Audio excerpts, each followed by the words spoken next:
Miqtë e palestinezes që u vranë në Tiranë ndërthejnë detajin e rënd. Babai e përdhunoi seksualisht para aktit, plani që i thuri. Detajet të reja dalin lidhur me 24 vjeçaren palestineze Rayan Aluan, e cila u gjete pa jetë në shkurt të këtij viti në një apartament me qira ditore në Tiranë. Miqtë e 24 vjeçares palestineze kanë folur dhe kanë treguar më shumë rreth jetës së saj fatkeqe. Sipas tyre, 24 vjeçaria ishte nën e 2 fëmijëve dhe ishte divorcuar nga bashkëshorti, pasi ky fundit abuzonte me të dhe e dhunonte.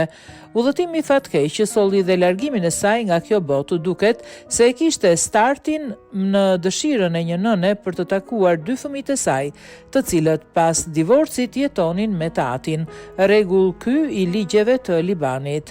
E reja dyshohet se u vra nga babai i saj, me cilin kishte hyrë në vendin ton me pasaport greke, duke udhëtuar me avion nga Gjermania.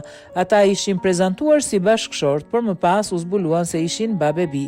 Dyshohet gjithashtu se Jati e ka përdhunuar 24 vjeçaren para vrasjes.